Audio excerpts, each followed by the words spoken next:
Today we are maybe starting another vlog based on a Goodreads mystery list. I know that I'm already in progress on one, which I'm betting you guys have seen by the time this goes live. It's gonna be a two-parter, but I had really good success. I had a lot of fun doing something like this with Goodreads last year, and I also just like to be petty and they say whatever they pick. So if I don't enjoy it, it's a win, and if I do enjoy it, it's a win. So there's no losing in this scenario. Also, by the way, I'm letting my hair dry right now, so hence my cute little turban action here. So with that being said, I'm gonna hit the record button now, and we're gonna react to this new blog post, this new blog post I saw from them, which was 96 mystery and thriller recommendations by mood and setting. So I'll do a tally at the end how many of these I've read. So 96 mystery and thriller recommendations by mood and setting. Let's see here, many ways to shuffle and categorize books. Our inaugural Mystery Week Choose Your Own Adventure recommendation list. We've sorted the stacks in the mystery aisle to accommodate themes of pair opposites. So it's like opposite pairings. That's a cute idea. I like that as a concept. New releases and old favorites, wide range of subgenres, and a variety of people. Okay, well, we love this. This is great. So let's see how we do. So we've got, first of all, a locked room mystery. So, okay, first of all, what kind of concept could I do? Maybe like reading a pair, like one from each of the pairs could be an idea. I don't know. We'll see where we get to. I do love a locked room mystery, I will say. So this is one that appeals to me. I do want to read both The Hollow Man and Malice. Those are both on my TBR already, so those would be easy ones to pick. I've never heard of The Cage. Only one of them gets out alive. Ooh, this sounds so good. It doesn't have super high ratings though. Oh no. Well, okay. I'm gonna mark that as want to read because I do want to read that now. Well done. Well done, Goodreads, enticing me here. So, okay, so that one would be very easy to pick, a locked room choice. Wide open spaces. Okay, I could read a Jane Harper. I've read and enjoyed one from her before. That would not be a hardship. The Silent Woods, though, has a little house in a remote area, and that definitely sounds like a Mara book. Okay, they've been living in isolation in northern Appalachia. Okay, I'm from Appalachia, so that is appealing. Let's see, Cooper has a lot to hide. There's a mysterious local hermit named Scotland. Okay, Jake visits each winter to bring them food and supplies, but this year Jake doesn't show up, setting off an irreversible chain of events. It reveals just how precarious their situation really is. And then a stranger wanders into the woods. Okay, it does sound like a Mara setup. The only thing is this sounds like we could have children in danger.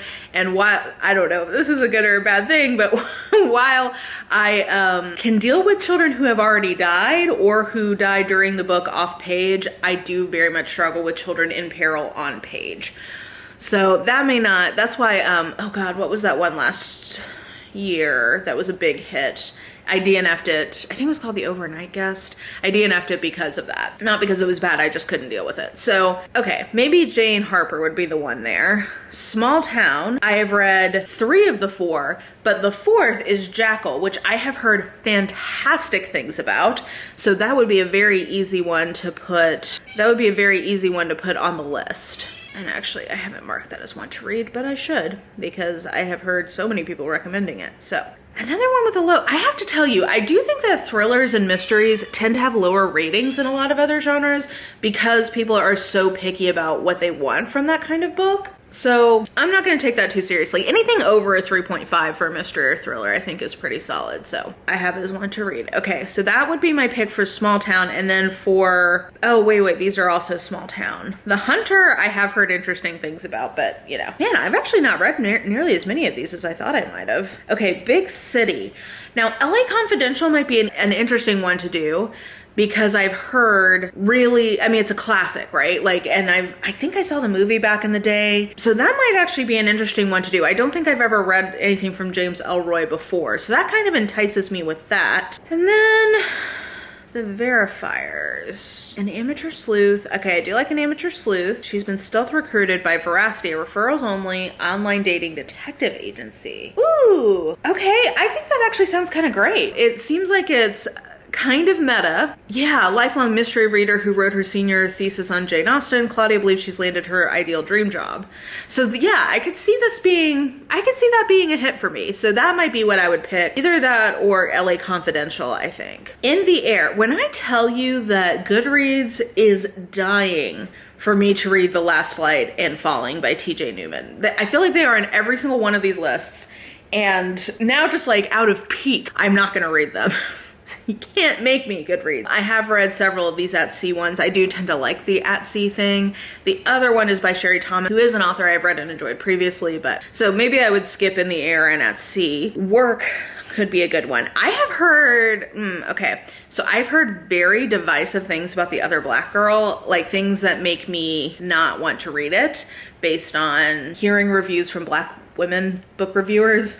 So I know that that's not universal, you know, no marginalized group is a monolith, but that kind of puts me off reading that one. I read The Firm back in the day, though I would be down for a reread because I remember really liking that. I read that when I was in my teens. I read several John Grisham in that period, and I liked him, so I would be down for a reread because it's been a very long time since I've read that. We all know what happened with me in the Lord Peter Wimsey series. We don't need to go back there. I controversially loved One by One, no one else did. And I actually quite enjoyed The Escape Room. So that would work too. The Herd by Andrea Bartz. Now I did recently read The Writing Retreat and controversially really enjoyed it. So this is her sister, but I see that it has less than a 3.5. So for that reason, maybe we're not gonna read that one, even though that might be interesting. So I think either I could reread The Firm. I think maybe I could do one in that if there's something else here. Did I read Every Value Break? Oh, no, I didn't. That one was not appealing to me. I've heard good things about The Villa. I was gonna read Secluded Cabin Sleep 6, but I've heard something. I got some, actually this reminds me, I got some spoilers from people and this is not one for me, actually. So that one would not be for me, but I'd be down to read You're Invited or The Villa. I've heard really good things about both of those. So yeah, that would probably be what I would pick for that one. Hot or cold? Oh, The Overnight Guest. Yes, that's the one I was talking about. Okay, so I own Everyone in My Family Has Killed Someone, so that would definitely be, I just got that. That would be what I would read. Cold. For hot. Ooh, there's a Sylvia Moreno Garcia, so I bet that would be, that's probably what I would. Several people mentioned Untamed Shore to me in my Sylvia Moreno Garcia video that they thought that I would like it. So this one I would definitely just grab that, and those could be my two there. So that one's pretty easy to do. Historical, I'm pretty hit or miss on historical mystery. Like sometimes I love it and sometimes I really, really don't. So I'm more, as you can see, I actually quite like a futuristic mystery. That's one of my favorite kinds of sci-fi, but I've actually read most of these. I have The Deep Sky as an arc. Oh, but Mary Robinette Kowal.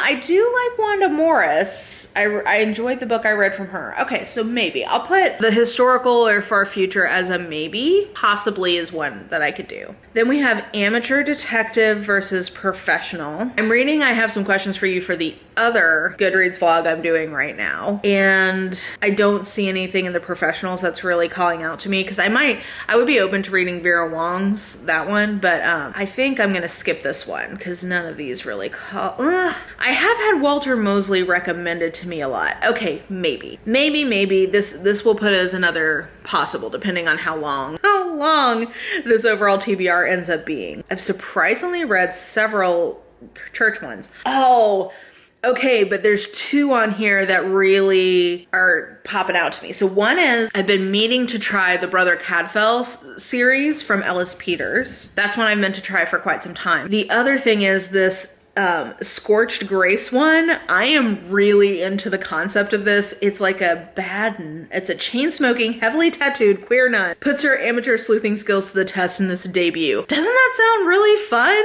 I don't know. So I'm down with either of those. And then State. Oh, that's kind of a fun. I didn't think of that as like the contrasting ones. You know, I've read, I kind of like the idea of a Phil the Burn because I have read his, I went to actually his book signing and kind of like book tour for Hope Never Dies, where he did the Biden, Obama, James Bond take.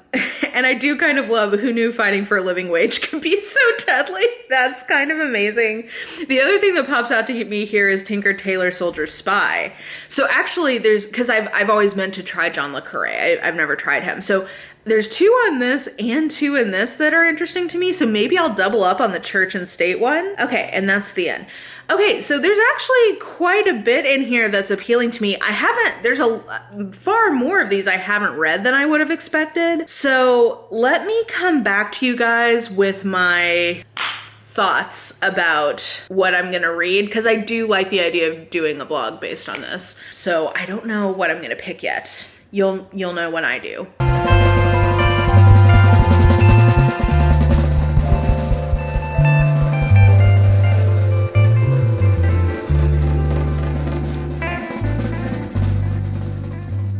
Alrighty, so I have finished An Untamed Shore by Silvia Moreno Garcia. This is not my first book from her. This is my 4th book from her, because I did a try a new author video with her earlier in the year. On a very superficial level, I should note, if I had realized that this was only available in the library, the app on my phone, I may have chosen to get it physically, because it's not my preferred reading experience. Okay, but aside from that totally superfluous comment, I'm very conflicted about this book, because the ending is one of the best endings I've read in quite some time. Like, the ending is absolutely fantastic. But the book as a whole was probably like my least favorite thing from her so far.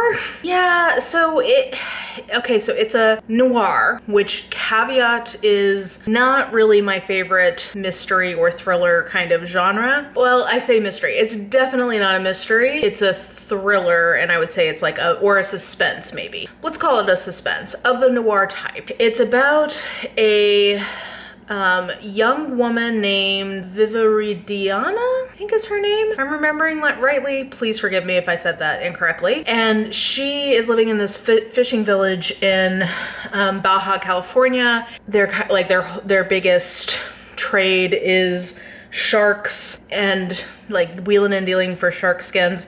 Anyway, she is kind of at a crossroads. She's a young woman. I think she's like 18 or 19. She's very naive, and her parents had kind of set her up to be courting to marry this guy named Manuel, but she just couldn't do it.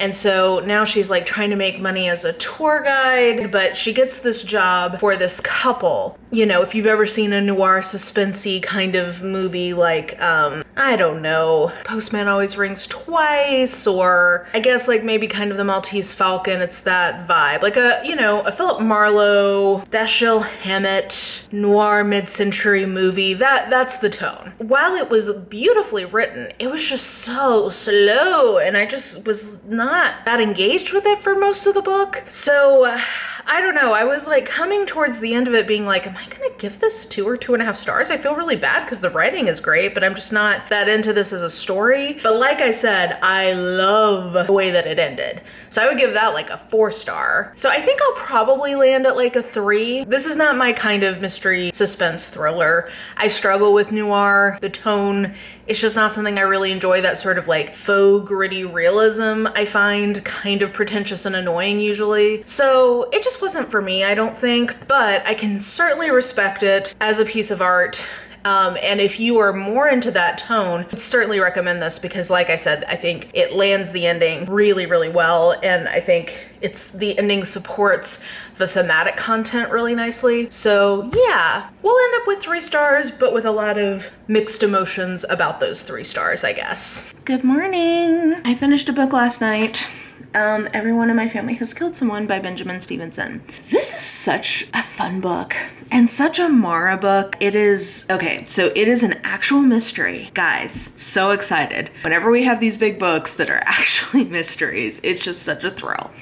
And it is a metatextual mystery, which if you watch this channel, you know is my jam. So it is an isolated close circle mystery. As the title suggests, it's a family where everyone has killed someone. sometimes in like murdery ways, sometimes in more like subtle ways or like defensive, like there's nuance, there's a spectrum and a range. But our main character and our point of view character writes kind of like how-to books for a living, and specifically how to write mysteries for a living. So the entire book, our main character, Ernie, is speaking directly to us as readers, and to the point of, I mean, like, I could tell this was gonna be legit as soon as I started opening it. Okay, we've got the detection club, you know, manifesto, and then we have the Ronald Knox 10 Commandments for writing a mystery. So like, as soon as I saw that, I knew this was going to be really legit. Then there's a prologue, and in the prologue, it tells you the pages where someone dies. So, and it like gives you the full setup. So I actually, because it did that, I was like, okay, well, I'll read those first.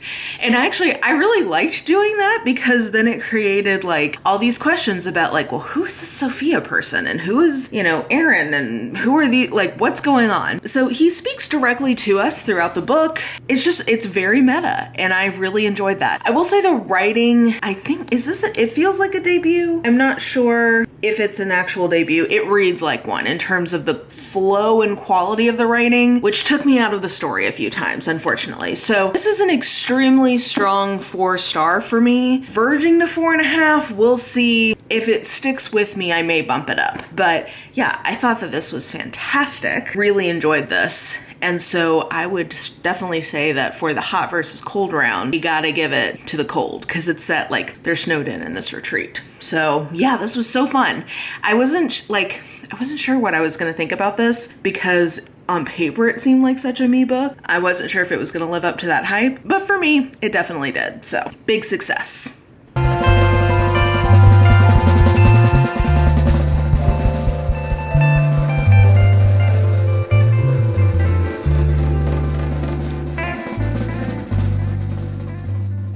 Hello. So, I am here at the airport. I fucked my knee up on the plane over, so love that for me. But I did finish Morbid Taste of Bones by Alice Peters, I want to say.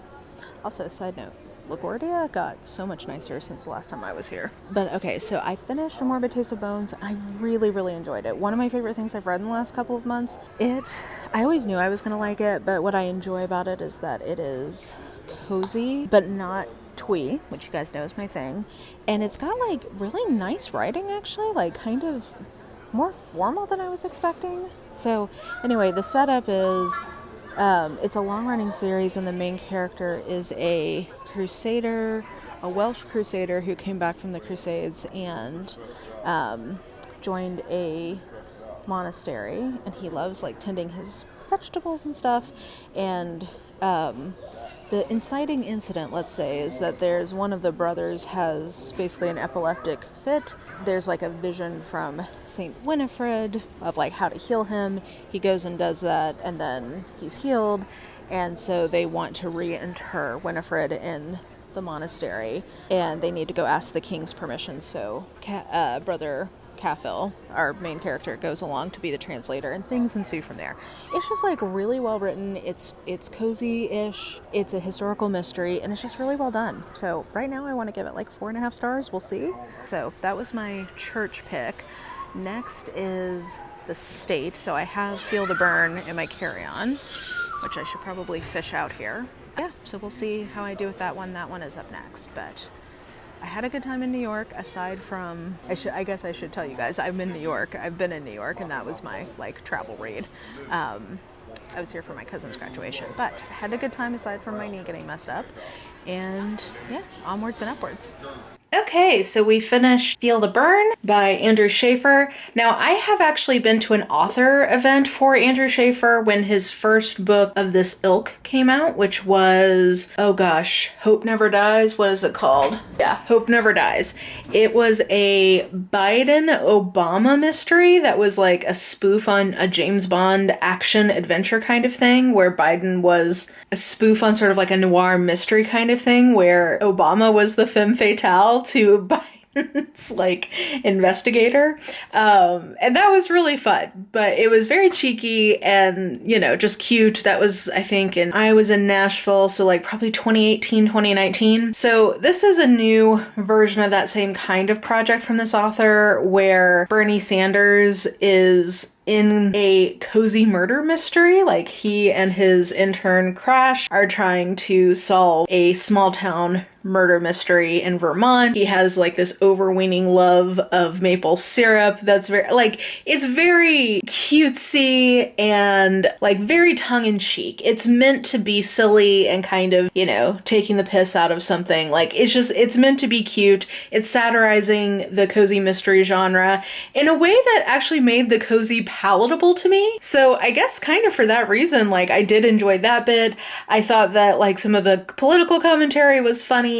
I liked, you know, just like all the references to Vermont and kind of the Bernie Sanders brand. I don't know. I just thought all of it was like really fun. Now, is it like the best thing I've ever read? No, but I feel like it's a pretty good version of what it is. So yeah, I had fun with this. Now, if we're talking the head-to-head, I definitely preferred A Morbid Taste for Bones in this head-to-head of Church and State. So I'm going to actually come out on the side of the church on this one. But I actually do think it's interesting that for Church and State, I ended up picking two things that were functionally kind of like a take on a cozy, but neither of them were cutesy cozies, which let me enjoy them more. So I don't know, for whatever that's worth, I think that ended up being kind of serendipitous. Thumbs up on this if this sounds appealing to you and the kind of project you might enjoy. I would recommend this. But yeah, I thought that this was fun, even if it wasn't exceptional.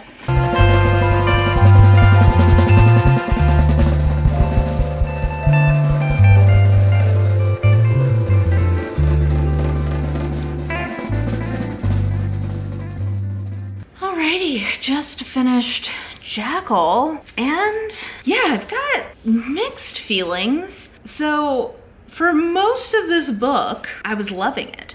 So it's about, our main character is Liz. She is from a small town in Pennsylvania that we quickly learn has a very nasty history of young Black girls going missing and it not really being noticed, or nobody realizes that there's a pattern. And while Liz is home for her best friend Melissa's wedding, Melissa's daughter is the latest to go missing. So on its face, it seems like sort of a like missing girl, serial killer, small town secrets, whatever.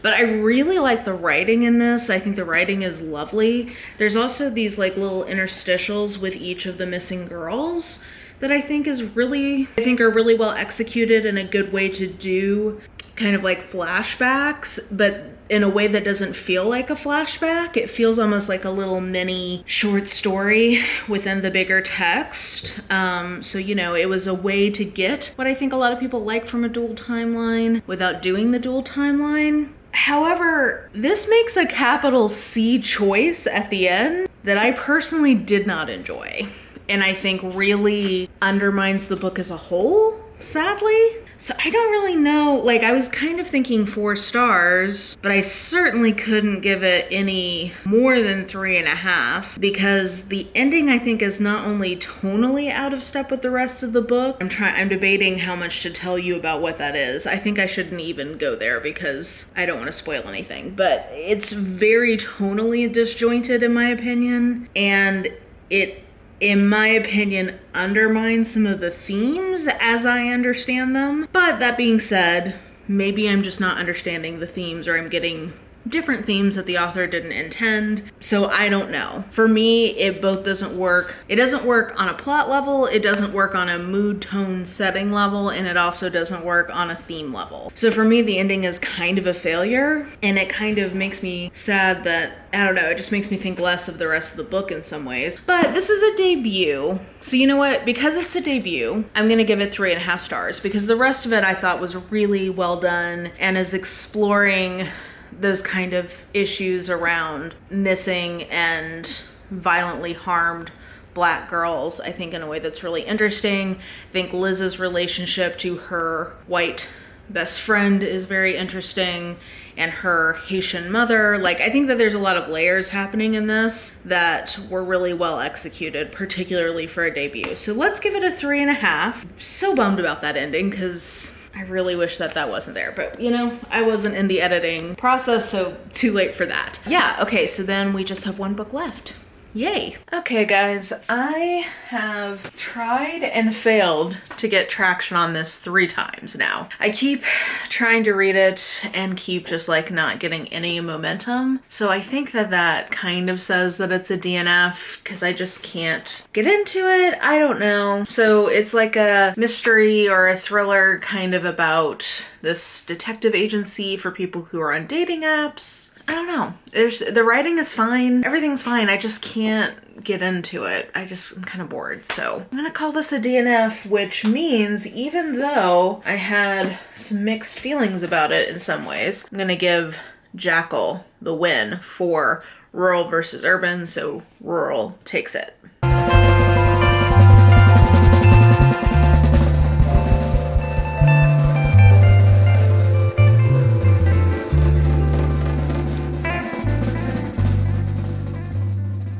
And with that, I think we officially can call this little reading project done. So the definite favorite of anything I read was Everyone in My Family Has Killed Someone by Benjamin Stevenson. This was meta as hell and an actual mystery, which I find on these lists can sometimes be a rarity. There's so much thriller and suspense and like literary noir, like whatever. It's just refreshing to get a real actual mystery. So this was definitely the winner. And then I would say the other big hit for me was A Morbid Taste of Bones.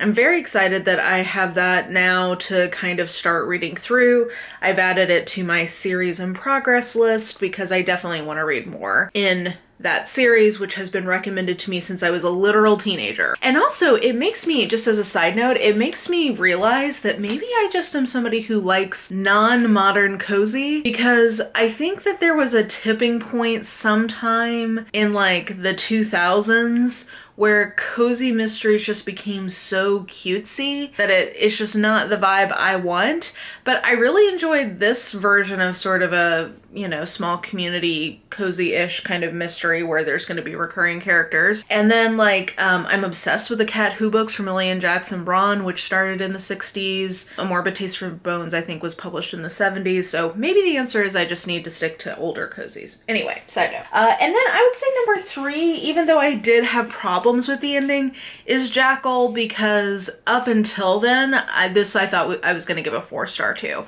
So aside from that ending where there's just a real change that I don't think is successful, I think this was pretty good. So these were the hits.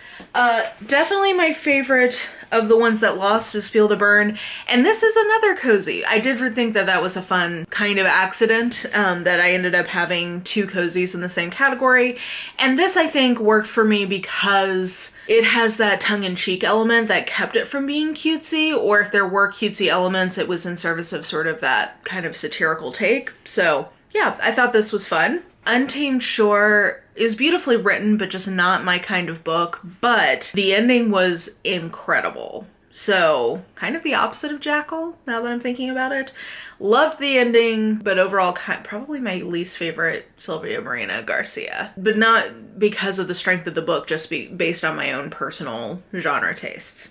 And then yeah, I guess we gotta say Verifiers was kind of a flop. But I'm not mad I tried it. I feel like the pitch of it was interesting. And actually when I mentioned I was gonna read this, like when I hauled it, several of you mentioned that you had read it and enjoyed it. So I think maybe if you're okay with like something a little slower in this kind of area and that premise sounds interesting, it's worth giving a try, but just not for me. So I think that does it for this little reading project.